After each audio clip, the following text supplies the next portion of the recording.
Good day sa inyong lahat mga boss. Ngayong araw na to magda-diagnose tayo ng misfire nitong kotse namin. Na isang araw kasi nagamit itong kotse ng naka-idle ng almost 1 hour kasi may test na ginawa rito. At ayan, nagkaroon siya ng misfire. Although cold start siya guys, kaya medyo sluggish pa yung andar niya. Pero kahit na i-revolution kasi natin yan, may mapapansin tayong misfire dyan. Ayan. Mapapansin nyo, may panginginig pa rin talaga yung makina. Kahit na naka-revolution siya. So, ibig sabihin dyan guys, meron tayong isang cylinder na nagmi-misfire. So, yun yung hahanapin natin. Tsaka yun yung susolusyonan natin ngayong araw na to. Mamaya kapag mainit na yung makina, mas makikita ninyo. Kahit normal temperature na, meron pa ring vibration sa makina natin kasi meron nga siyang misfire. So, hintayin ko lang uminit yung makina guys. Panoorin nyo po ang video na to.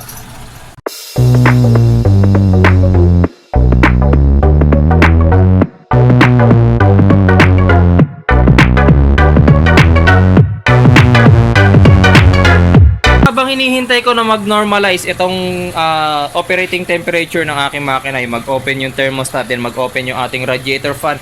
Guys, introduce ko pala sa inyo yung second YouTube channel ko.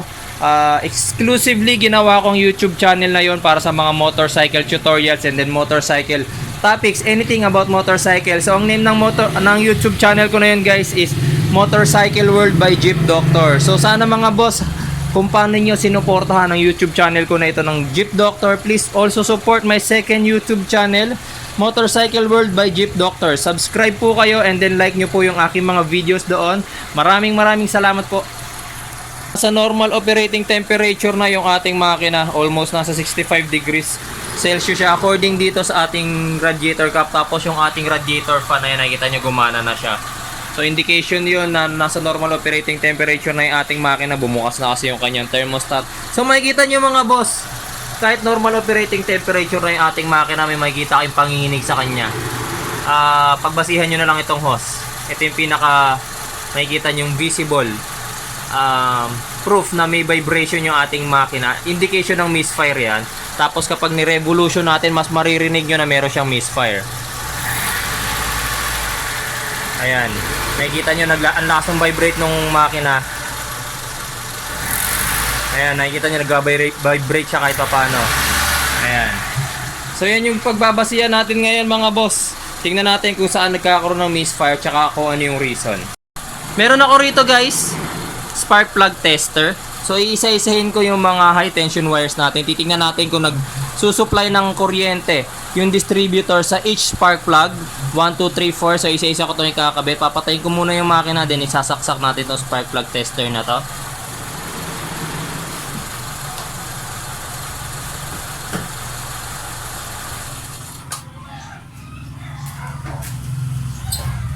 Spark plug number 1 muna tayo guys. Mainit siya. Ayan, saksak natin to sa high tension wire, and then yung other end naman is doon sa ating spark plug. Ayan. Iwasan lang natin guys na itong bakal na part na to dumikit sa metal part ng ating sasakyan. Paano kaya siya gagawin? Ayan, medyo ipit natin siya sa may vacuum hose. Tapos guys, paandarin ko ulit ngayon yung makina.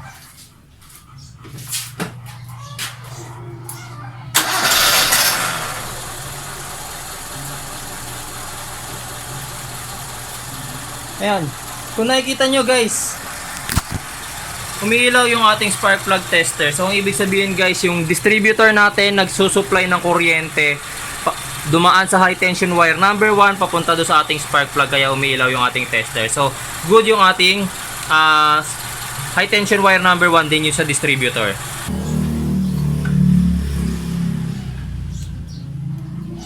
Ayan. Init. Ayan,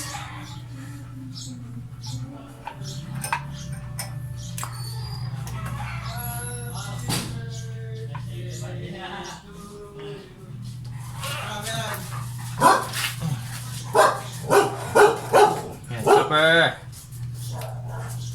Ayan. Same situation, kailangan nating iiwas yung ating spark plug tester sa metal part ng ating makina.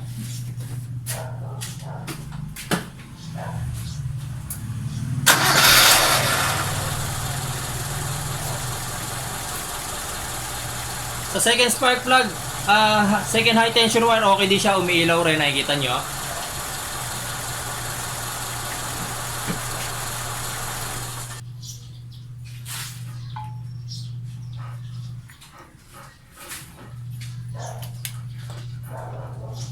Ayan.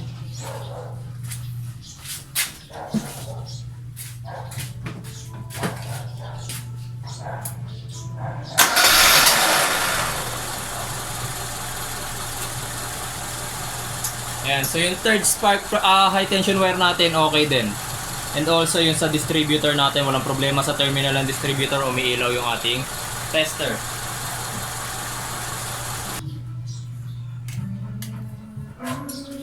Start natin.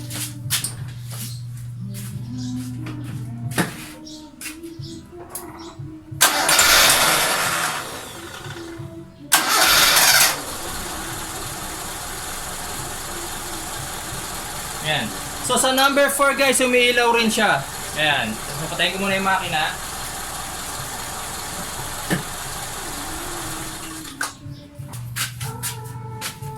So sa nakita natin guys, lahat ng high tension wire natin, yung ating mga distributor going sa mga high tension wires natin is lahat nagsusupply ng kuryente sa ating spark plugs. So bakit meron tayong misfire?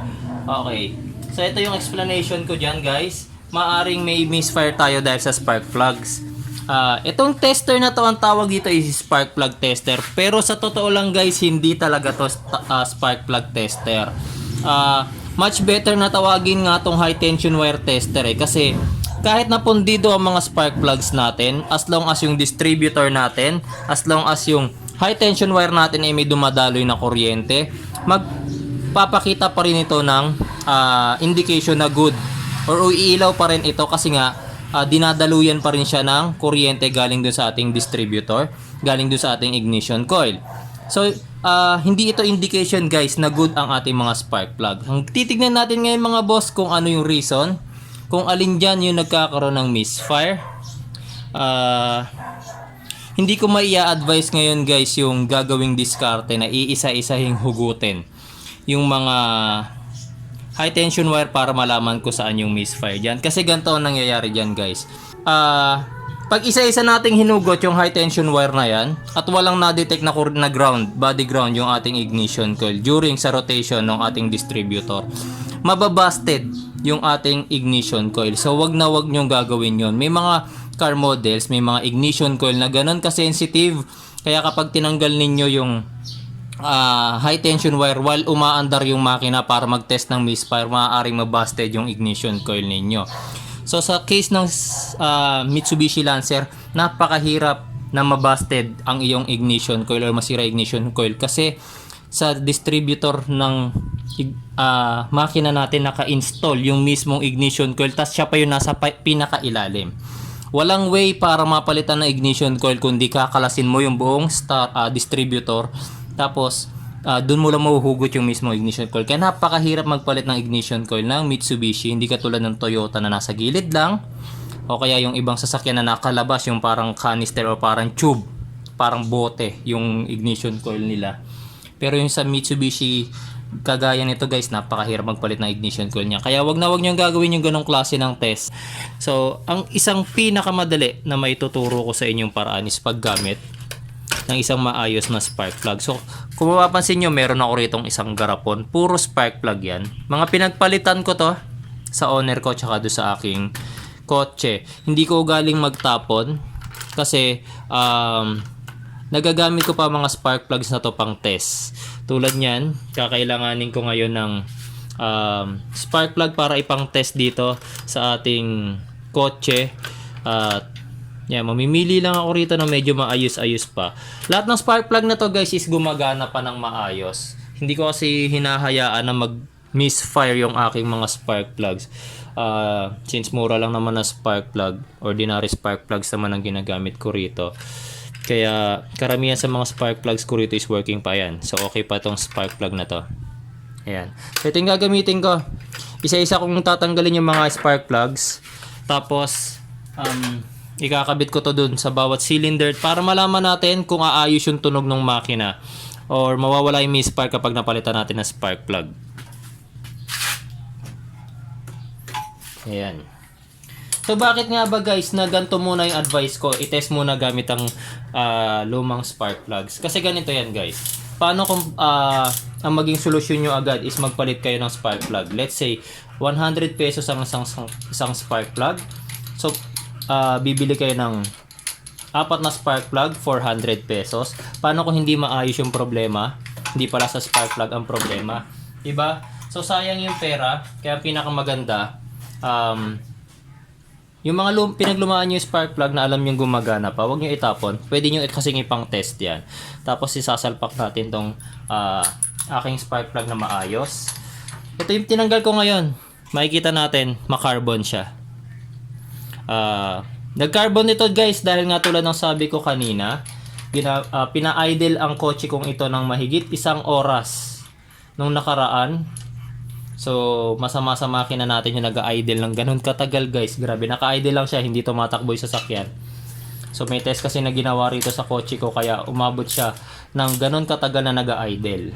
Ayan, so naikabit ko na isang pang-test ko na high tension spark plug. Kabit na natin yung high tension wire. Then, paanda rin natin, tingnan natin kung magbabago yung tunog ng makina.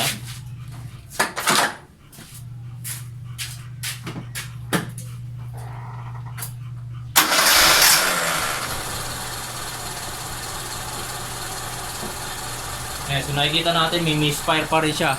Nanginginig pa rin yung makina ko. Ayan. Para mas kita ninyo. May misfire pa rin yan guys. Ayan, nakikita nyo yung pag-alog niya. Ayan. Patayin ko na siya.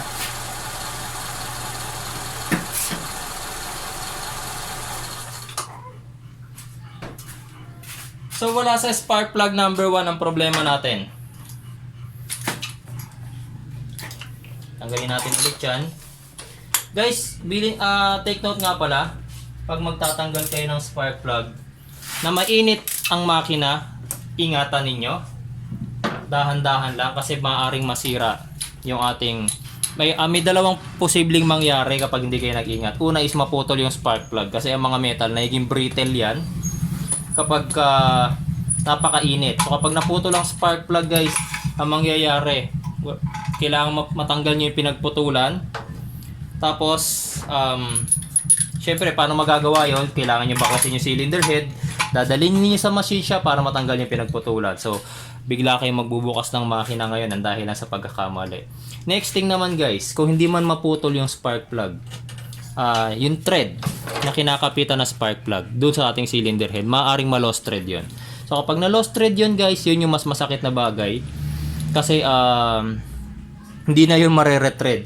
May mga nagsubok na i-retread yung spark plug hole pero hindi sila nagtagumpay. Kasi once na ma-lost thread yan, ang ibig sabihin guys, kinain na yung mismong cylinder head niyo, yung thread ng cylinder head. Kaya hindi na yan magsisikip ulit kahit pa i-retread ninyo. Kaya ang solusyon pagka ganun, pag na-lost thread yung sikipan ng yung kinakapitan ng spark plug natin, palit cylinder head. Napakasakit, di ba? Napakamahal. Okay, so spark plug number 2 tayo. Nakita natin hindi na ayos yung problema sa spark plug number 1.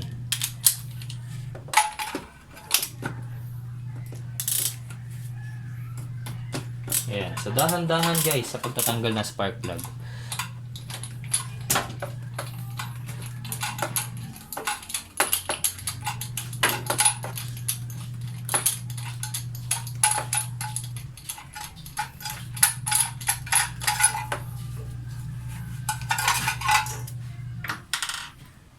Yan, kabit natin yung itong tester natin na spark plug.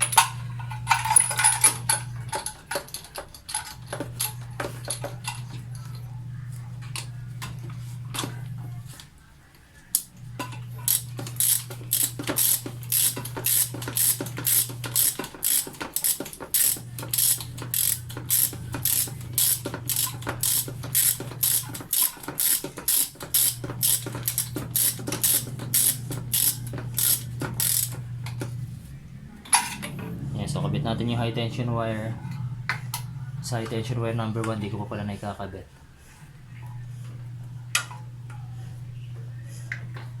Ayan. Then paanda rin na ulit natin yung ating makina.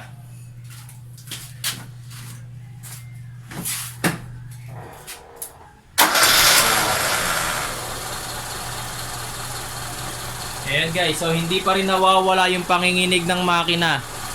Ayan. Hindi siya ganun kakita sa video pero paano ko ba siya ayan, pansinin niyo yung mga cable ko, sobra yung panginginig niya. Ayan, tapos kapag ni-revolution ko, ayan, makikita niyo mas may panginginig siya, may misfire talaga. So hindi yung spark plug number 2 natin na may problema kasi hindi pa rin nawawala yung ating misfire.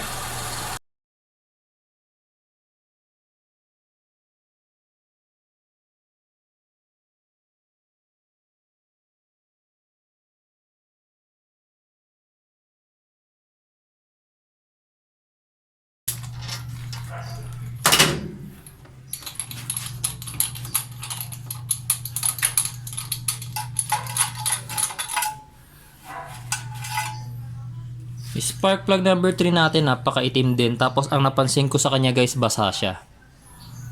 Basa yung thread niya, tapos yung tip niya basa. Hindi katulad nung naunang dalawang spark plug.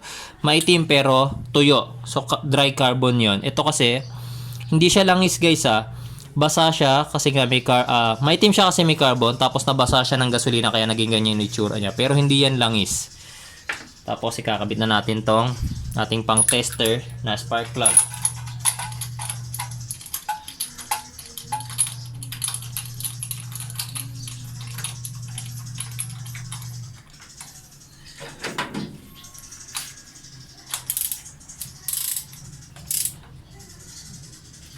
Ayan. Ay, naiwan. Then, kabit na natin yung high tension wire. Then, start natin ulit yung makina.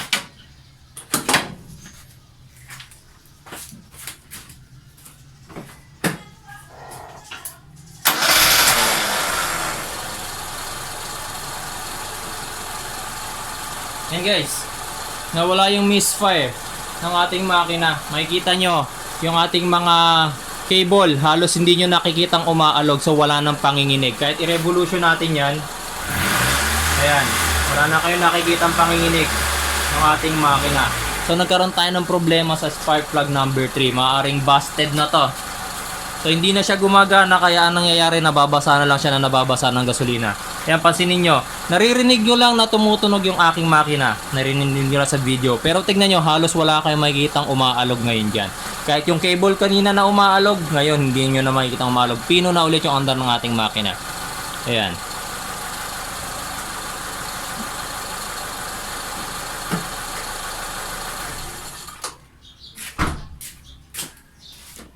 Hindi na natin kailangan i-test yung spark plug number 4 kasi nalaman na natin ngayon guys na sa number 3 nagkaroon ng problema.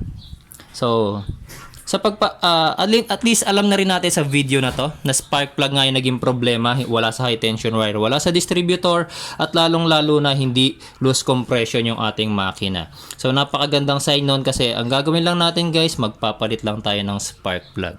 Sa mga magtatanong nga pala, bakit hindi ko na lang pinalitan agad ng 4 na spark plug, o sa during test bakit pa isa-isang spark plug pa yung aking ginawa?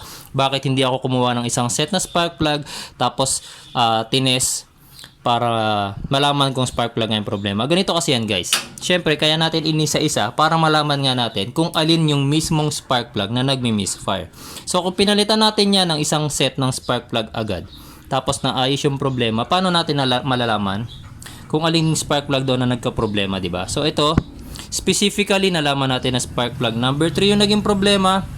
So, ang solution dyan guys, magpapalit na tayo ng spark plug. So, maaaring na-busted to dahil doon sa pagtetest no isang araw, yung isang oras na naka-idle siya. So, hindi ko na nire-recommend din na linisin or palitan pa since due na rin ang spark plug na to for replacement. So, sa pagpapalit ng spark plug guys, hindi ko na isasama dito sa video na to kasi medyo magiging mahaba na yung video.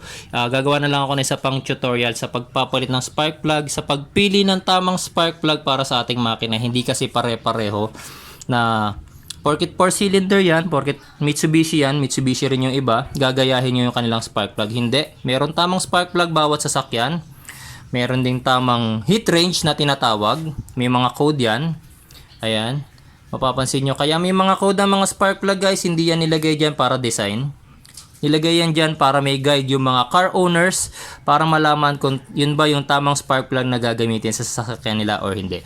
So maraming salamat guys sa inyong panonood at sana ay meron kayong natutunan ngayong araw na to. Paano mag-diagnose ng misfire? Paano malaman kung aling cylinder or aling spark plug ang nagkakaroon ng problema? Maraming salamat po, and please continue supporting my channel. And yung isa ko pang channel guys, yung YouTube channel ko na Motorcycle World by Jeep Doctor. Pakisuportahan din po. Subscribe and like po kayo sa YouTube channel ko po na yon. Maraming salamat po.